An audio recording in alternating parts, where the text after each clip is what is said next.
everybody. Welcome to the Music Production Podcast. I'm your host, Brian Funk. I'm making music as Afro DJ Mac. Today, I have a very special guest. I'm super excited about today because our guest has been an inspiration to me with his work. He's doing things with sound and instruments that you would not even be able to dream. And if you could, you'd have no idea how you'd actually pull it off. So today, I'm talking with Diego Stocco. Diego, welcome to the show, and thank you for coming on. Thank you, Brian. Thanks. It's very nice to be chatting with you. Yeah, I'm super excited myself. I mean, I've been watching your work for so many years now. We've had a chance to talk a couple times, but never in such length, and I'm just always blown away. So thank you very much. Thanks. Thank you. Thank you. I'm glad that people connect with the kind of work that I do, because it's a bit different, to say the least. Yeah, and I think that's what's special about it. It stands out. Yeah, I'm trying to, there really isn't, when I come up with certain ideas, a big picture. What is the bigger plan here? I'm just trying to do something that at that particular moment is really interesting to me, and I'm trying to pull it off as best as I can. And that's usually the idea. Right. So I could take a couple stabs at it, but maybe I can ask you to sort of explain exactly what it is you do. You must have a fun time trying to explain yourself when you meet someone new for the first time. Yeah, I try not to I try not to explain anything. I like pianos on fire. Yeah, because if I start saying I'm a musician, but different kind of musician, it's already opening a door into the unknown, and people really don't expect to hear what I say. And when I start to say, well, I play trees as actual instruments, that's when I start to see faces going, yeah. Yeah. And so I start saying, listen, I do music for trailers, or I create sounds for musical instruments, and that's easy to understand. And even if you don't really get what it is, but you kind of know what an instrument is or what a trailer is. Yeah. Yeah, it's usually an easier conversation with somebody like you, that you can actually say what it is, and you go, okay, I know what you're talking about. So you kind of keep it simple, and you don't venture too far off the deep end with them. Yeah, it depends. If I want to shock somebody, I go, yeah, I play trees, and I played, I don't know, I burned the piano, or I play a dry cleaning place. But at that point, people go, sure, you go do it, you think. Yeah. Yeah. That's pretty funny. I could only imagine. I mean, sometimes I even have a difficult time trying to explain what I do, and it's a little less out there, I would say.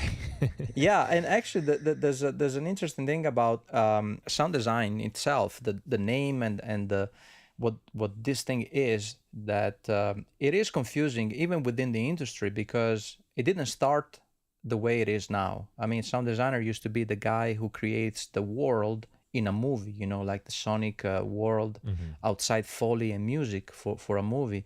But now when you say sound designer, it can mean you are a music sound designer, so you create music for a sound design for music.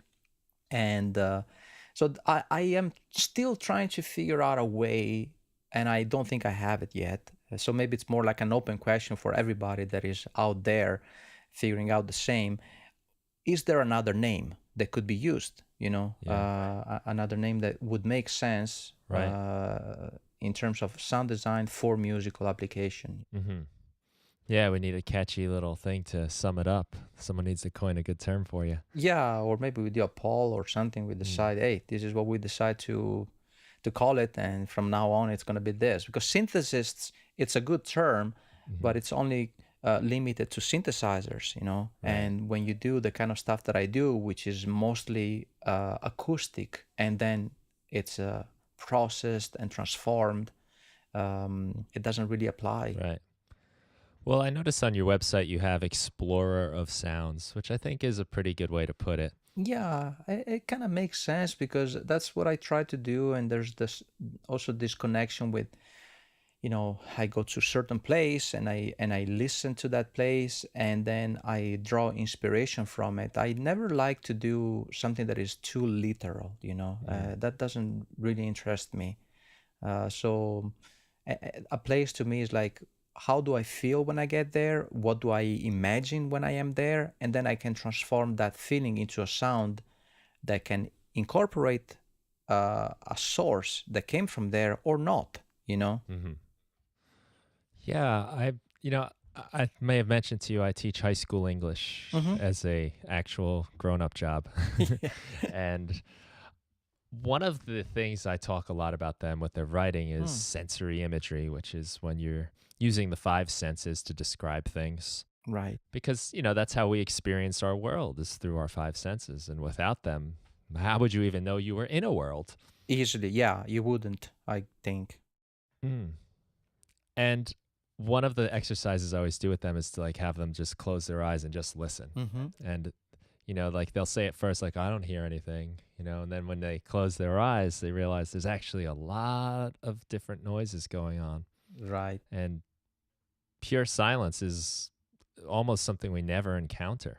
In the open world, no, you would have to be in an anechoic chamber and then just lose your mind after a little bit because you realize that there isn't, even in an anechoic chamber, absolute silence, because you will start hearing your own body. You will Right. hear tinnitus, you will hear your stomach, you will hear your heartbeat. So yeah, it's a good exercise to invite people to close their eyes. And the thing is, we already have in the world a very high noise threshold Hmm. from everything that is happening around us. And so you have to really filter these things out or be in a place that allows you to do so, to listen to the lower levels. Right. Right. To actually put yourself in that place and create that world. Yeah, yeah, it's increasingly hard to find places like this because sometimes I happen to go somewhere and I think, oh man, this place is really isolated, and then there's an helicopter passing by, and Uh so huh. Yeah. and then you go, of course. I mean, you don't have to. Noise doesn't come just by land; it comes from the sky and everywhere around it. And but it's possible to find moments of real quiet, and it's interesting what it does to you because we're not used to it. So at first it's like, what's going on here? Why do I feel like this? Because Hmm. a big element that is always there with us suddenly goes away, and so our body doesn't quite know what to do with it.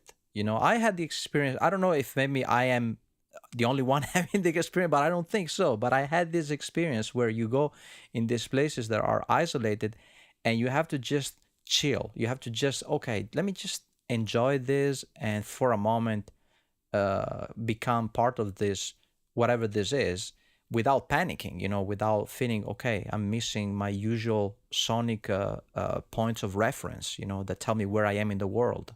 Right. I had that experience recently inside an isolation tank, Oh, which I just did for the first time. And, there's really no sound in there for the most part. And then you start, like you said, you start really hearing your breathing and your body doing things and your heartbeat. right. I sort of felt a little nervous at first, Yeah, I think, just because hearing your heartbeat is something we're so not used to that it almost is like a panic feeling. exactly. And I guess you probably know a lot, like in film, and a lot of times when they try to show like tension, they'll use Right. like the heartbeat rhythm, it speeds up. And so we have all these like connections with that. And it took a good 10 minutes or so to like just kind of be okay with it, to let go. And then it was really nice. Yeah, it is unsettling because the relationship between the different sounds are altered in a way that is so unusual because we always have our heartbeat going, and it's, I mean, you could hear it if everything around you was really quiet, like in an isolation tank. but most of the time we're not in a quiet environment. So when you hear it, you go, this is the wrong mix. you know Yeah, yeah. you feel like or what's gonna happen here, because yeah, the thing you said, it's really interesting. We have also this thing coming from movies that teach us that when you hear a certain sound in a certain prominent way, something is about to happen.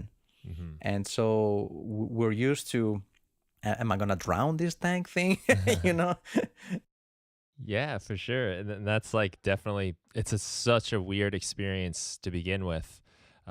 I described it as going back into the womb.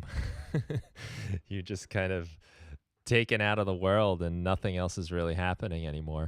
yeah, it's probably accurate. Yeah, very, very you'd probably like it.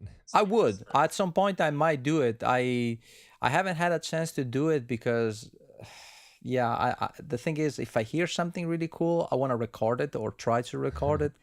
And you can't really bring microphones with you inside an isolation tank. Yeah. So it would be like, oh, yeah, that was great, but how do I get out of it, something out of it? But Yeah. I had the same thought because there was a really cool reverb in the room. mm, If I like let the water drop into the, just from my hand down. And I was thinking, oh, that'd be a great like convolution reverb, like an impulse. right. I could record that. But, again, you can't really do that in there. No, and then the thing is, this is something that if you go out and record a lot, you eventually see, I mean, hear that the way we experience sound in real life is never going to be the same as listening through speakers, because Right. when you're outside, no matter what happens, the sound is passing through your body from everywhere. So yeah, you can kind of sense it's coming from the front of my head, the back of my head, but at the same time, it's not even that simple. It's much more complicated. And speakers are a simplification of that experience, you know. Hmm. So that's why when you go out in nature and you feel, oh man, this environment sounds so good, listen to the air. Hmm. And then when you listen back to that thing on the speakers, you go, yeah, it's just noise. It doesn't have the same magic, you know. Yeah, there's definitely some truth to that. Yeah, I've never really had a good field recorder, and really the one I just bought is just it's pretty simple. It's Hmm. small, but I love it because of that. It's Right. really simple to carry around, so I use it more. And it does pick up a nice stereo image, so if Yeah. something passes by, you feel it. But there is always that little bit of like, you should have been there. It sounded way cooler when I was there. Yeah, yeah. And I tried so many. I mean, I tried a lot of techniques in terms of trying to create the actual space or trying to create a space that is not any space. And yeah, you get some good results, but they all fall into this is my personal interpretation of that sound. Hmm. It's never the actual thing, you know? Even a person that is just trying to document um, the environment, the sonic environment of a place, and says, I'm not going to do anything. I'm just going to place the microphone there and don't touch it. Well, just the fact of putting the microphone in that position versus, I don't know, 5 feet away, that will change. Right. That will change the perception, that will change what you record versus what's really there. Hmm. Yeah, it changes whether it's the intimacy or the Yeah, distance. it's just, it becomes, this is my version of that place at that time, because Hmm. you essentially infused in the act of recording your own decisions. So Hmm. then we have the psychoacoustic aspect of it that makes things even more complicated, because when we are listening to something, we are actively um, transforming that experience into our own experience through psychoacoustics. But when you're listening to a microphone, I mean, to a recording that has been done through a microphone, there is no psychoacoustic going on there. It's just whatever it is. It's air pressure hitting the capsule, and that's it. Yeah. Although I heard that there's a new mic that I never tried because it's pretty new, that supposedly can record the speed of an audio event instead of just the pressure. And that would allow to basically um, select which thing you want to focus the attention of the microphone on. Um, Hmm. but it's, I don't know if it's available commercially or if it's more like an experimental device that is being tested right now. But the concept in itself, it's pretty cool. It's like, imagine what you can do with cameras right now. You take a picture and then you can focus later on which part of the picture you want to focus, you know. Right. And I think eventually we'll get there. You know, it's just a matter of time. Yeah, that's pretty interesting because really microphone technology hasn't changed a lot. There hasn't been anything Right. too major. Yeah, it became more reliable, more Yeah. standardized, and more accessible. That's for sure. But as far as the way it works, you know, there's a new mic now from Rode that does the ambisonic thing, and that's probably a very good mic if you are trying to do augmented reality and stuff like that, because you want to be able to capture the environment from a multiple angle perspective, and then when you play it back, when you turn your head, it will track the movement and you will hear something, um, either from the left, the right, and things like that. But as far as having a real microscope for audio, we are not there yet, you know. Yeah. I tried I tried things that are so damn stupid in just because I want to see if I can make it happen. That there are days that I go, okay, how about I try this and I put it on a flower, and then I want to see if there's a bee going on the flower. How loud can I catch that sound? And some things make sense, you know, because if there is a vibration and you use a contact mic that happen to be in the magical spot, Hmm. yeah, you can hear something very interesting, but there really isn't anything now that you go, okay, I'm just going to put it right there and it's going to isolate the background completely and it's just going to give me that tiny sound, but bigger, you know? Yeah, that would be a pretty cool technology. It's like obviously like recording, field recordings would be way different. But just to be able to even like, it's almost like mixing within a mic, I guess, Yeah. right? Like, Yeah, because that's what we do with our ears. yeah, When you're in a crowd, somebody says your name, you pick it up immediately. right, right. And that's not just an audio phenomenon, that's a psychoacoustic phenomenon. So Mm, it would, you know, the funny thing about when we watch movies and they show a scene like that, we go, oh, so that's how it actually sounds when they film it. No, that's all creative license essentially. yeah, As a sound designer says, I am going to build a world that in my opinion sounds like this. Same thing with underwater stuff, you know, everything that we hear underwater in movies, it's complete, it's like this is my creative version of it. yeah. The reality is much different, you know. Oh, that's one of the things I find so fascinating about sound in movies is that often it has nothing to do with what you're actually seeing. For instance, like if it's like a horror movie and Mm-hmm. you know, it might just be like a bunch of metallic sounds pitched down and it, you know, makes, Yeah, Foley, it's interesting because when you watch a TV show and you hear the clothing moving and all of that stuff, you go, man, that Mhm. sounds pretty normal, pretty natural. But in reality, if that would happen, we wouldn't even be walking because it's like um, I'm making noise. My clothes are making so much noise, but in Yeah. movies we're okay with it, and it's interesting, you know, because I don't know. I think. I mean, if you're wearing a jacket and this jacket starts to make like a lot of rustling noise, you would change the jacket probably because you don't want to go Yeah. out and be like a real Foley session in real world, you know. Right. But in Yeah. movies, it's okay. You know, we grew to expect that. Hmm.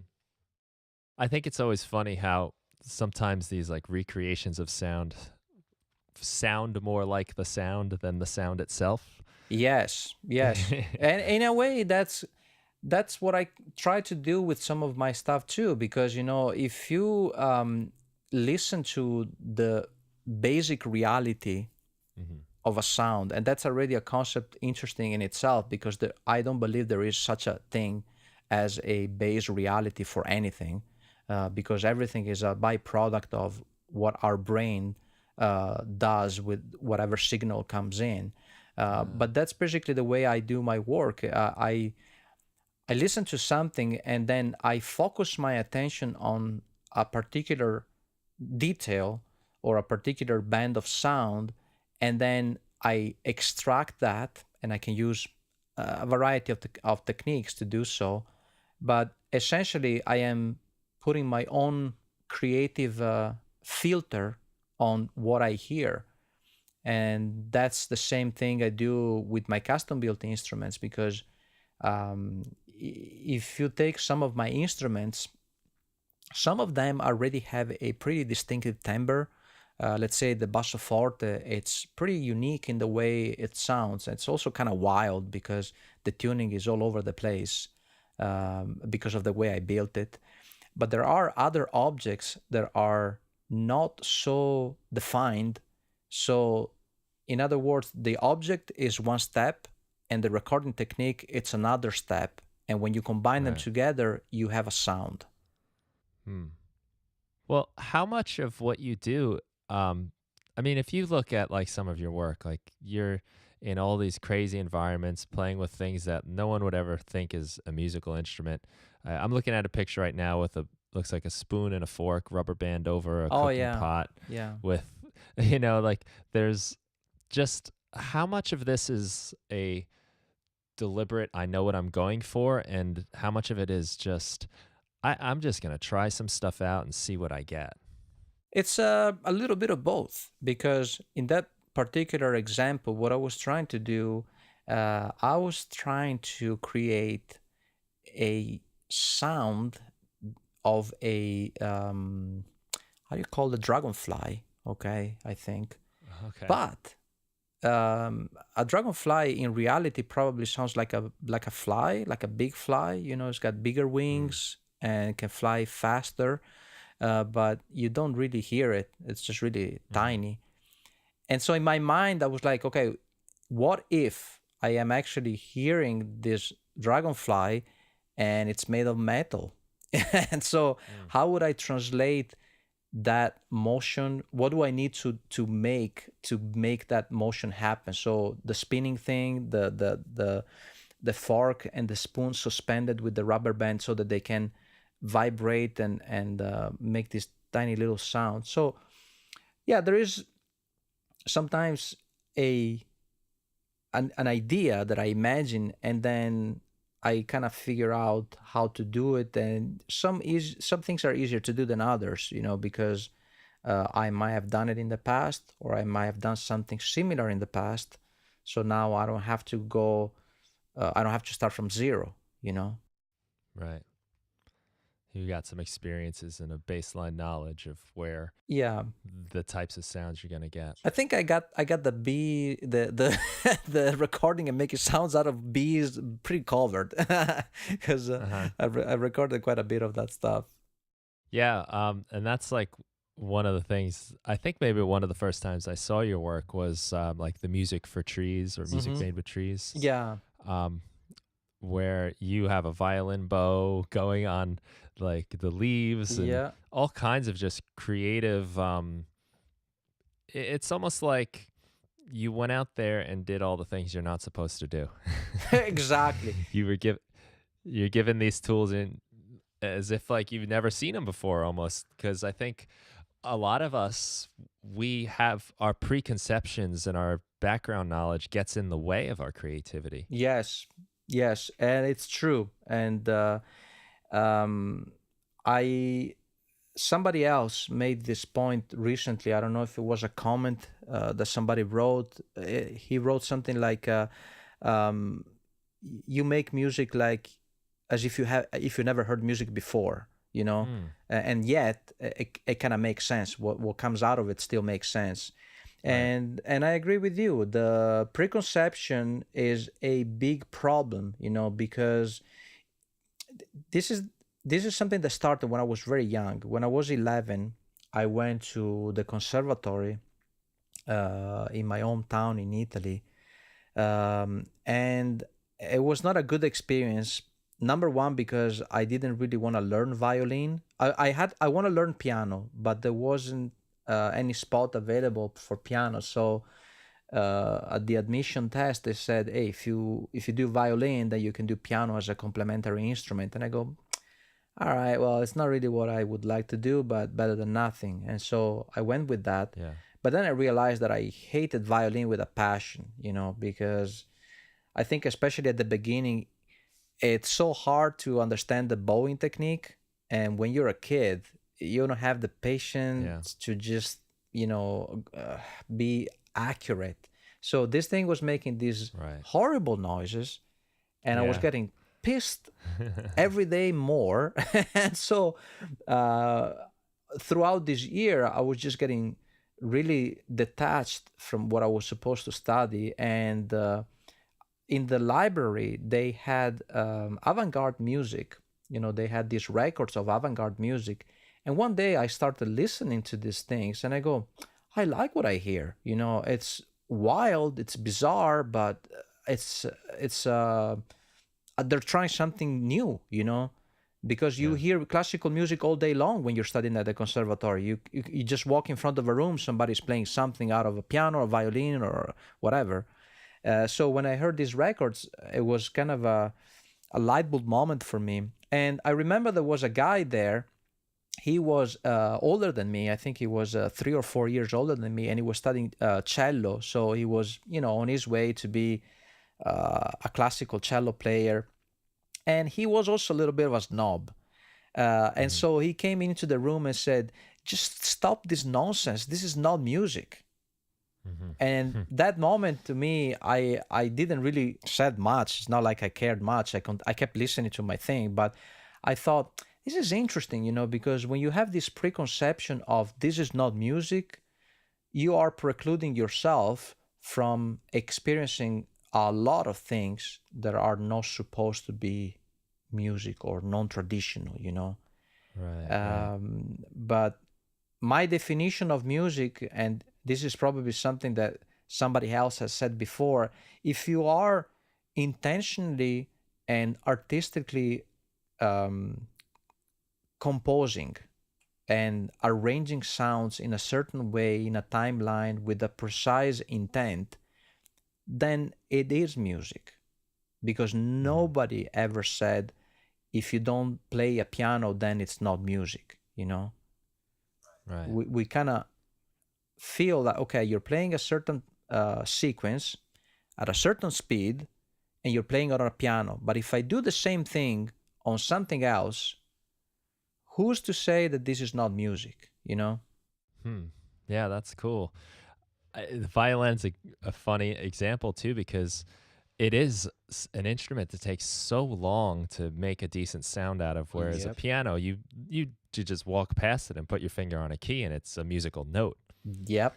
But the violin is you need, and God bless anyone's parent that put up with any child learning that instrument in the beginning. Yeah. Yeah, my It's parents were one of those. They were there. And the thing is, I don't know if it's the way they were teaching, because the reality is that a bowing technique, it's actually super cool to learn, because you can do so much out of a suspended string that you can bow in many different ways depending on where you hit the strings. You have harmonics coming out, depending on the pressure, the speed. You can get very different variations in the timbre. Hmm. And so to me, the idea behind doing music from a tree was like, listen, if a string is a vibrating body that when you pinch it at a certain distance, you change the pitch, a twig is going to do exactly the same, but the Right. timbre will be different. And so Hmm. that was the idea. And then I tried to find twigs that would sound better, that would make more of a tuned sound. But the principle in itself can be applied to other things. Um, Definitely, I didn't have any preconception though about what I was supposed to do.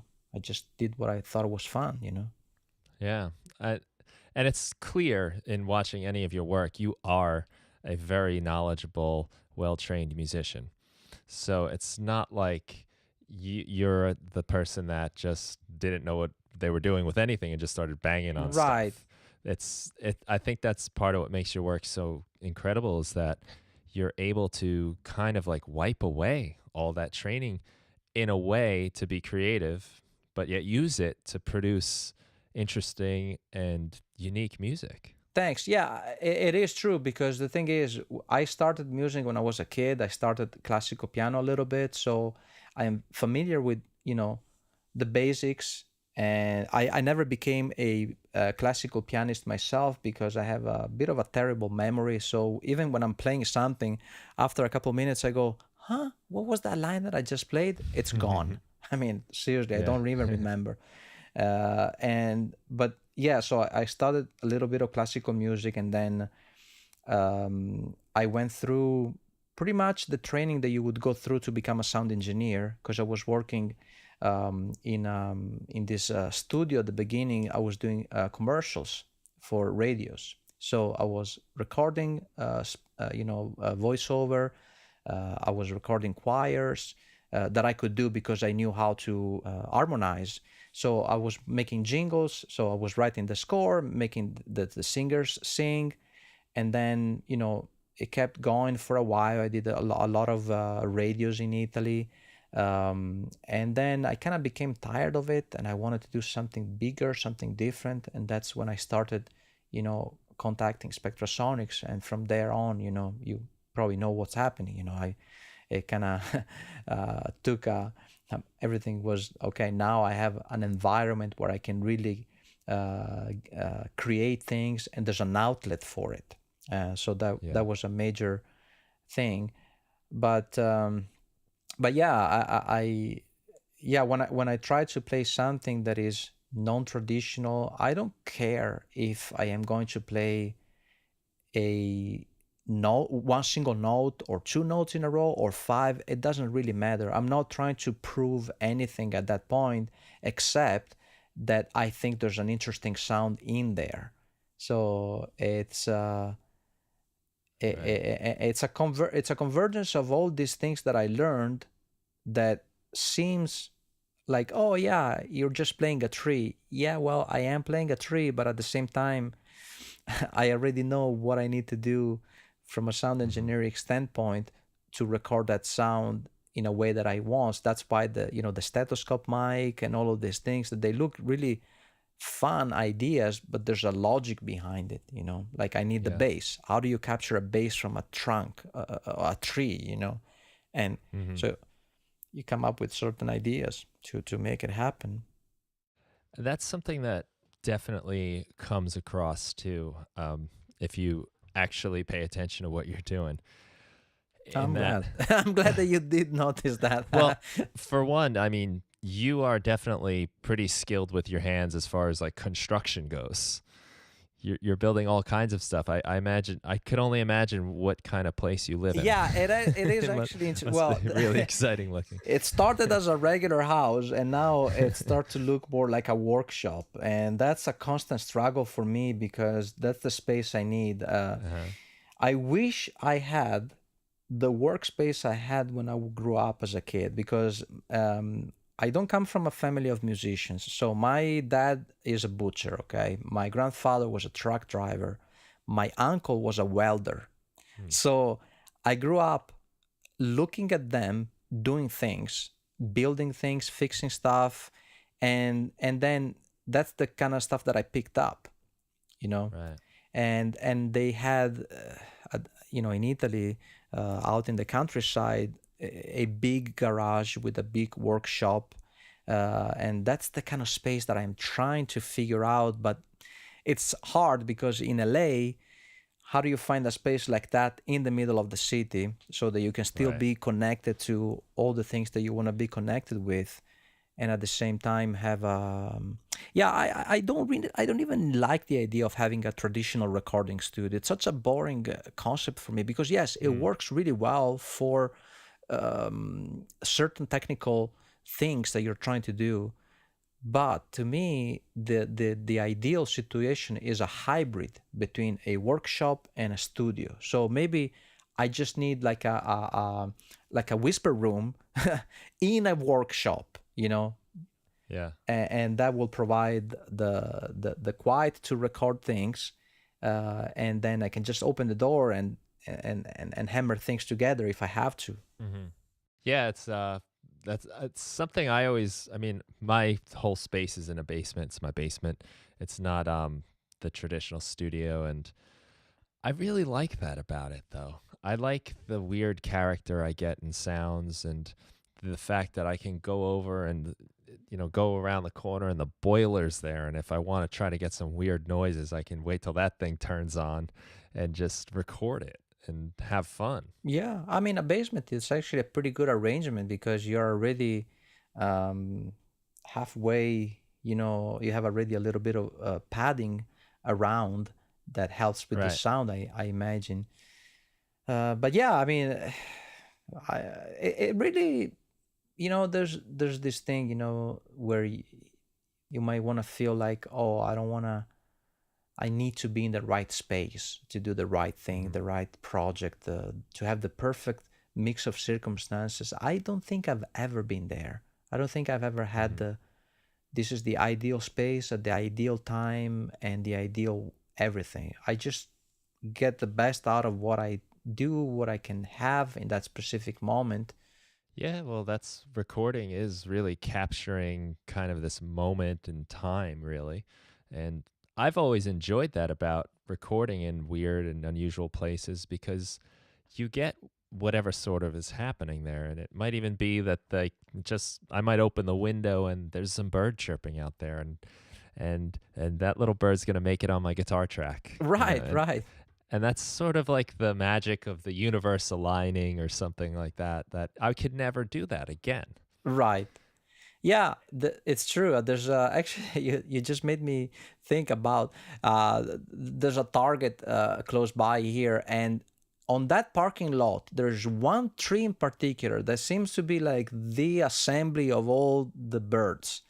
And when you walk by that tree, you hear the weirdest noises, the weirdest bird sounds, and they're concentrated on that tree. Mhm. So sometimes I record clips out of it because it's like this is so cool, and I obviously try to capture the clip when there's uh, no carts rolling around. Yeah. uh, yeah, but it's true that there's so much out there in the world that if you pay attention, it's being offered to you essentially. It's like, hey, here's an idea, uh, Right. do something with it. Yeah, I think the first time that ever struck me was I had just gotten a 4-track cassette recorder when I was a teenager, and I had my guitar reverb pedal, and I was recording an acoustic guitar through a mic through the reverb pedal. And I was in my bedroom with the window open, and a big truck drove by. And I'm in my headphones, and I had no idea what it was. It was kind of like, what's going on? I was trying to keep playing, but it turned out to make just this like incredible like wash in my recording, and that made the whole song for me. Like it changed everything, and it was at that moment where I was like, wow, there's like a sort of like lucky magic. I always think of it. I like to just think of it as magic, just because I Yeah. I, I kind of like to pretend the world is a little more than we can explain. Yeah, actually there's one thing, and this is such a tiny little detail that I don't think that many people noticed. So in the custom built orchestra video, in the beginning section, at some point there is a sound that goes oh, and that's basically a fret noise that I made with the Xperia bass. But the Uh-huh. way it happens, it's like a such a tiny little beautiful detail. And if I remove it from the mix, let's say I cut it out, to me, Hmm. it loses a lot. And it's just a tiny detail because it's really like a ooh thing that goes like that. But it's really just because this is what music is essentially. I mean, if you look at from this Yeah. perspective, it's a lot of small events all connected together in a way that makes you feel something, and Yeah. so yeah, I definitely can hear what you're saying, about the track creating this very unusual sound, and being really cool because it was unexpected, and probably it just matched the timing of what you were playing, Yeah. the tonality and everything, It somehow just worked, and it was also a heavily drenched reverb Yeah, microphone, so it was just lucky. And it's always the shock when I first started doing like digital audio workstation recording in the computer, how suddenly there's just like nothing going on along with my music. It's just very sterile. And I often put like field recordings of just nature or just some noise in the background just to kind of bring it to life a little. it is a good idea. Yeah, you create some organicness Yeah. going on, and then you color on top of that noise. Yeah, it's a good idea. I usually start with something that can be, an instrument or an element that to me is inspiring, and then I keep building up. But yeah, it's quite different to create music starting from a inside a DAW, rather Hmm. than starting with your hands on an instrument. Right. Well, I want to ask you a little bit about just to tell us about Made of Sound, which is this latest piece of music and video. And by the way, like, I mean, this could be a whole other conversation, really. Your video work is incredible. Um, I mean, that I think in itself is a whole other way to appreciate what you're doing because you manage to film it in such a way that really does add to the music and the performances. Yeah, that was a major headache, meaning that I was yeah, because the thing is, it was quite a bit since I've done a video like that by myself, Hmm. because in the past, that I was doing other projects, and some of my projects are very long term, so it might appear that I'm not doing anything, but in fact I'm actually doing a lot. It's just that it's not public yet. Right. But yeah, for Made of Sound, I just wanted to do something that I could push myself, like, hey, I want to do a new video. I don't want to do it the same way I've done it before. And then the way it's built like four individual musical moments that all connect together musically. And there's a story underneath as well that is not that obvious, but it's there. And so for each section, I had to come up with, okay, what kind of color do I want to do this? What kind of animation I can do? Because I'm not a CGI artist, so I really Hmm. had to. I reached the limit of my own expertise as far as video with this video. But yeah, Made of Sound is. I'm happy now that I've done it, and that I'm done working on it, because while I was working on it, I was losing my mind. It was just so much work, and it's only 3 minutes and a half. Imagine, it's not like it's like a 3 hours. Yeah. It's just that it's really packed and it goes really fast, and it needs to be going from one section to the other in a logical way. Um, I've been building a lot of instruments, which is the reason why I need a bigger space now, because my house is completely filled with instruments. And then I was like, so what do I do with this thing now? Yeah. And then I started thinking about, okay, I'm gonna do a section where I'm doing this, and then I'm gonna do a section. The second section is called constellation. Hmm. With these polygons that they do, these dots that look like stars, but they're not just stars. They're more like the idea of being a primordial uh, place in the sky, in up in the universe, and there's music happening. There's music being generated out of this event. You know, Right. it's a little different than the other projects in a way, because music from a tree, it's more like, okay, it's a piece of music from a tree. It's very easy to digest the concept itself. Yeah. Made of Sound is more like, okay, if you are into music and sound design, then chances are that you will see things that you like. or at least you will appreciate the complexity and the mix, the way it sounds. But from a non-musician, non-sound designer point of view, it might be perceived as this is strange. Like what's going on here? Hmm. There's no singing, there's no, and things go and then they go away, and it's. But yeah, that's the way I wanted to do it. Well, it's definitely strange, I'm glad. in the best possible way. But I Thanks. mean, it's almost, it's like and the way you film it and the way you present it is really great because there are some familiar Hmm. elements. Like you do sometimes recognize like the bridge of a cello or maybe it's a Right. bass or something. But then it's on this really interesting looking piece of wood, like almost like driftwood or something.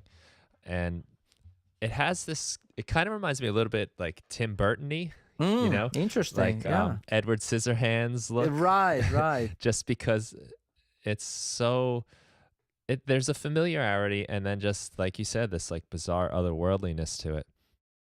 I go around places with the precise intent of finding a piece of wood or something that I can combine. My garage, I have stuff everywhere. I have rocks, violins, pieces of wood, and then Yeah. suddenly I go, oh, you see, that piece can be combined with this one, and then this, and then it becomes something, you know? So it's more like Hmm. creating the environment for me to see what I need to see at that specific moment.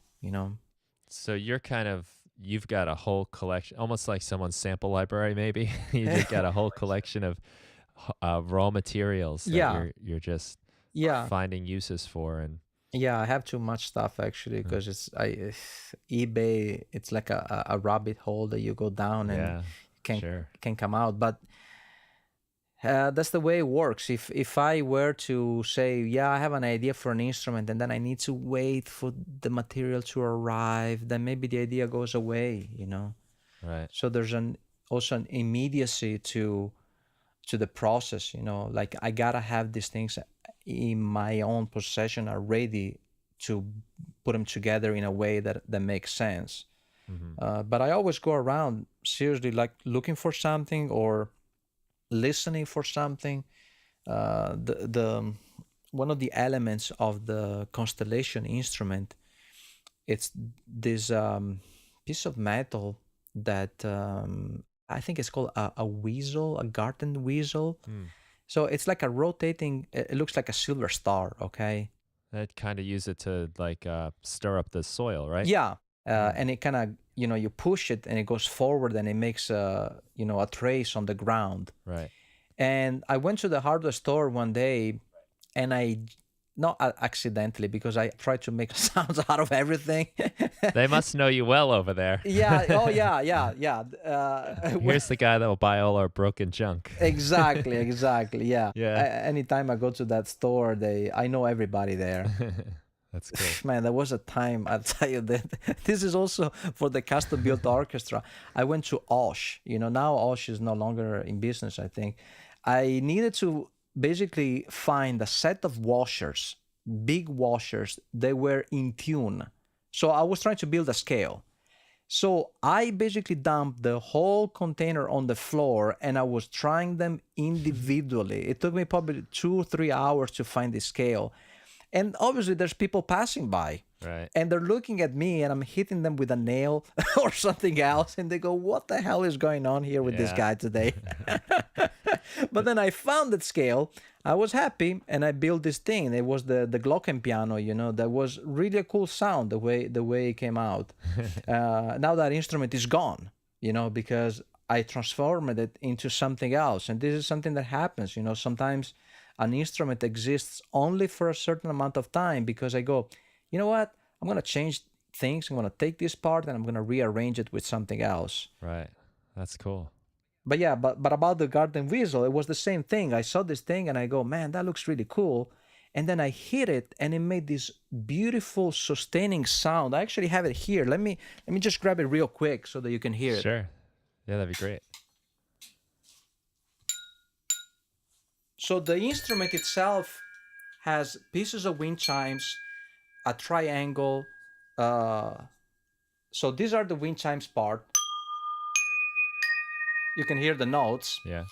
And then there's a little bell that comes from like a Christmas toy thing that it's almost correct in tune, but it's a little Yeah. off. And it's good because that being off creates a nice resonance. Little tension. Yeah. Yeah, and then the flute body sounds like this, which is really nice. The triangle is, triangle sound, so very high-end, kind of harsh harmonics. And then the whistle thing, this is the surprise. It sounds like this.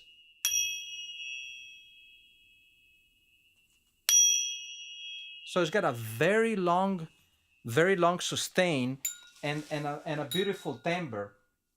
And so if I didn't try it, if I wait, this thing is moving like crazy. They're alive. Well, Yeah. it's a real instrument, Yeah. And so Right. when I went there, and it's just because I was curious, and I found it, and I go, man, this is a great sound, and at some point it's gonna become part of something. So I bought a garden whistle that day. That's so cool. With no intention of gardening. No. I have to imagine that somebody somewhere has a video of you sitting on the floor playing with these things. Look at this guy I found. It is Just possible. Yeah, it's wondering possible. what in the world is going on. It's great though, because like it's such a good reminder, and it's what I love about your work is like there really is like just music and sound all around, and it's a matter of you noticing it and taking it in. um and I remember a friend of mine once said to me, there's like humor and beauty in everything if you only just decide to see it. I agree. And in that sort of thing, like your work really does find the beauty and the music in things we might just walk by on a normal day without even noticing. Yeah, I mean, I think it happens to everybody. We are generally seeing what we expect to see. We hear what we Hmm. expect to hear, and we miss a lot. Because there's a lot more out there. So the state of mind that you kind of need to have to be open to be receptive to these things makes a big difference. How do you get to that? I think the biggest thing is not really caring about anything, meaning that this is also connecting back to when I was a kid. So when I was a kid, my dad and I made a deal, and the deal was, okay, I will buy you that keyboard, and it was a Yamaha PSR 90 at the time. It was my first electronic keyboard. If you play piano, and in his mind, it was if you play piano for us and for the relatives when they come over. And I didn't get that part. Obviously, I was like, sure, I can study piano if I really have to, because I really want that keyboard. But then when the time came that relatives come over, say, hey, my son is studying piano, and I go, Diego, okay, can you play that song? Nope. What do you mean no? I'm not playing for anybody. I'm not here to play to entertain anybody. And I go, but you're studying piano. I go, so yeah, yeah, of course I'm studying piano, because you told me that's the only way I can get the keyboard. So do you want to play the keyboard? No, I don't want to play the keyboard either. I don't want to play anything for anybody. And that's kind of the point, It's like I'm not trying to make a point about me being good at an instrument or another. It is really a personal path of research. And when I'm ready, I then present that work Hmm. to the world in the format that I believe is the most appropriate. Because with instruments like the ones that I build, if you were to make a live performance, man, that would be quite challenging, because the levels are sometimes minimal or really not. Because the thing about the orchestra, if you think about the classical orchestra, it's Right. it's a perfected instrument. Yeah. The orchestra in it Balance. itself didn't start like that, because if you listen to Renaissance orchestras, they sound very different. In a way, I actually like them because they have like a raw, like a roughness to it, which is Hmm. cool to me. But now the orchestra is perfected. So when you conduct it, and you need to know how to conduct it, obviously, but those all those moving parts are meant to be working together. But with my custom instruments, some of them can go along together fairly easily, but some of them would be like, oh, you can't do it because this one has only a limited range, or it's only in EB flat, and that's it, you know. Right. And that's the nature of it. So sometimes I start a piece of music in a certain scale because that's what the instrument sounds like. And if I wanted to change it, well, then you have to record it, and then you have to pitch shift it. And the moment you do that, it lost the original vibe, you know? Yeah. So that's the idea. So a lot of the whatever just happens with your creation informs the music you make. Yeah, the constellation piece that I just played the instrument, those are the notes. Yeah. There's no other notes. So I came up with a melody that made sense. That made sense also in the context of the other stuff that I was doing before and after, and that's it. If somebody comes to me and say, "Yeah, let's play this a semitone higher," you can't, because there is no such a thing. Hmm. So that's it, like kind of a built-in limitation. I'm really big into limitations these days because we have Yeah, everything now. yeah. We can make every sound in every key in every possible form. Um, I find that the I'm most creative when I am limited, Mm-hmm. and it's usually a self-imposed limitation. Yeah. And it's pretty cool how by your construction of the instrument, kind of whatever you get informs and becomes your limitation. That guides you down your path for the music you create. Yeah, I mean, it's like when you have, um, I can make an analogy with Italian food. Okay, Hmm. when you put together a dish, you want to try to get the best ingredients possible in the most simple way possible, so that each flavor really shines for whatever that flavor is. Mm, And you're not trying to make a potato salad out of everything. That's what I'm saying. right. And that's the similar idea with an instrument. If you have an instrument or an object, whatever you want to call it, that has one cool sound or two notes, to I don't know, or maybe one sound, but you can interact with it in a certain way. You can create a rhythm that you like. That's the ingredient. And then you have to find another ingredient that complements this first ingredient, you know? Mm. And hopefully by the time you're done, you didn't make a potato salad again. So the when you listen to this, you can tell, oh, I hear the sound of wood, I hear the sound of metal, and I hear an element that can be a sound design element that is really different. So each element still is small, but in the context of the recipe makes sense. Mm. Yeah, that's a really nice way to put it. It kind of brings me to a question I was wondering for you too. Mm-hmm. When you are building these instruments, do you ever run into the problem where you almost do too good a job and it's like, well, I made a really crazy cello. Mm. Now it's just a cello. It doesn't really stand out from the original instrument. Yes and no. Yes, because if you start from a traditional instrument, you are essentially starting from an instrument that it's already being established. Let's say the Xperia bass. Okay, Okay. in at its core, it's a double bass, but the addition of the cello, viola, and violin neck adds harmonics. So anything that you play on the bass Mm. uh, resonates through those additional strings. And so the next logical step is, well, at this point, I don't even have to play a single note. It can be a percussion sound that will be resonating through all the strings.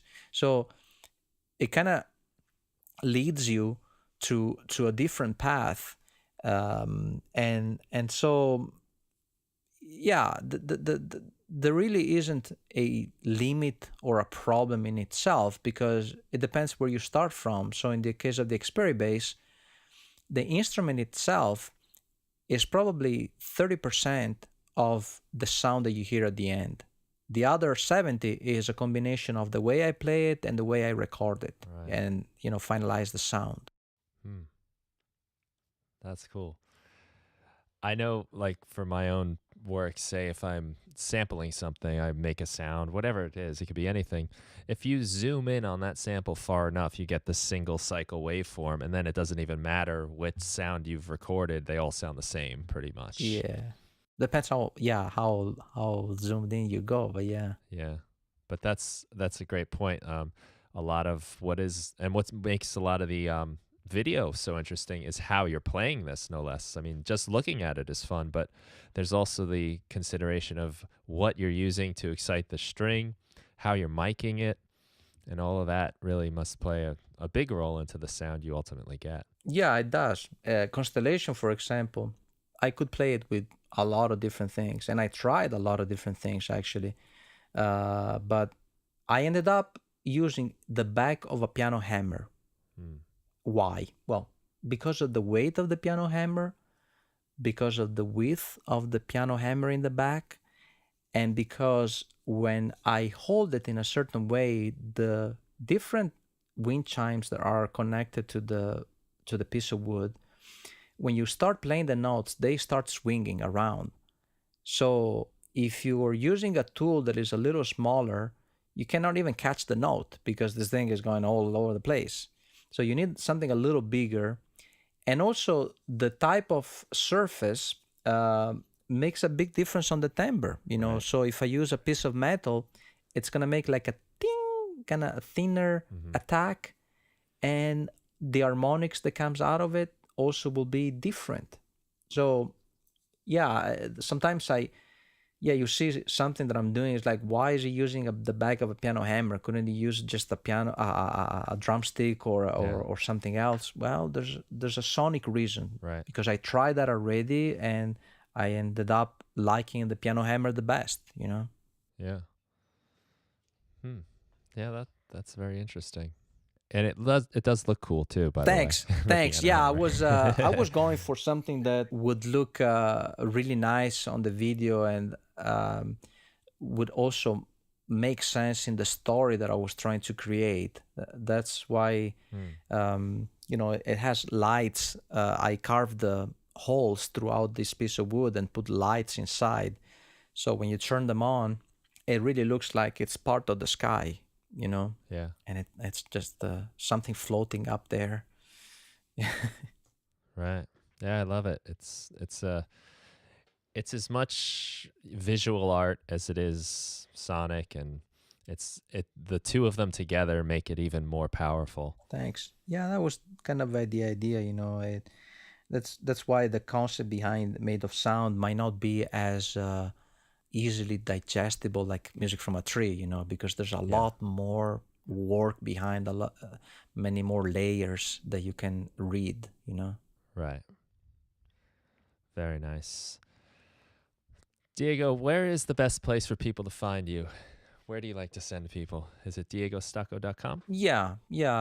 DiegoStocco.com is a good place to start, because I just redid my website. But then, there's a big chunk of projects that I've done in the past that are not on my website. They are on behance.net, and you can just type my name and it will show up. Great. And to everyone listening, you do have to check it out. And all of this will be in the show notes.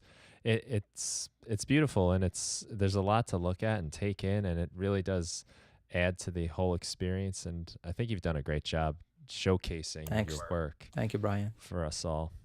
And I'm inspired, man. I tell you, whenever I see your work, I get excited about sound again, and that means a lot to me. I really do appreciate that from you. And that means a lot to me too, because that's the best outcome that I can hope for, because once I've done all of this work, it's only meant to be shared. It's only meant for people to see it and possibly be inspired by it, and I do also get inspired by other artists, and but they're in a way, what I get out of that is more like I like Ennio Morricone, for example. I mean, his music is, to me, really something, So when I need to recharge my creative, emotional batteries through music, I listen to specific pieces of music that Ennio Morricone did. It's like music therapy in a way. Yeah. It's like, what do I need now? I need energy. Okay, then I'm going with the Mercenary. And do I need the? And by the way, Ennio Morricone, he was a pioneer in terms of music sound design, because the early spaghetti western scores that it did, the famous, Fistful of Dollars and stuff like that, they all have these musical elements, these musical devices that at the time were not considered traditional music, and that's why those compositions now are timeless. They're like, man, he defined a genre, and he also defined a way of using instruments and voices and choirs in a way that was really different, I'm familiar with some of the spaghetti western stuff, and the guitar work was so cool. I'm gonna dig a little deeper due to that recommendation. Very nice. Yeah, yeah. Well, thank you so much for your time. I really do appreciate it. And thank you for everyone that's listened. This has been a real treat for me, and I'm sure for you too.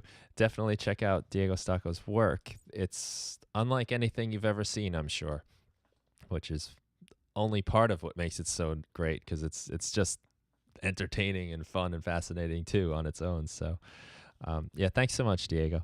Thank you, Brian. It was very nice chatting with you, and it was nice to be able to explain, a little bit of the behind the scenes of many of the stuff that I do. Yeah, great to hear it too.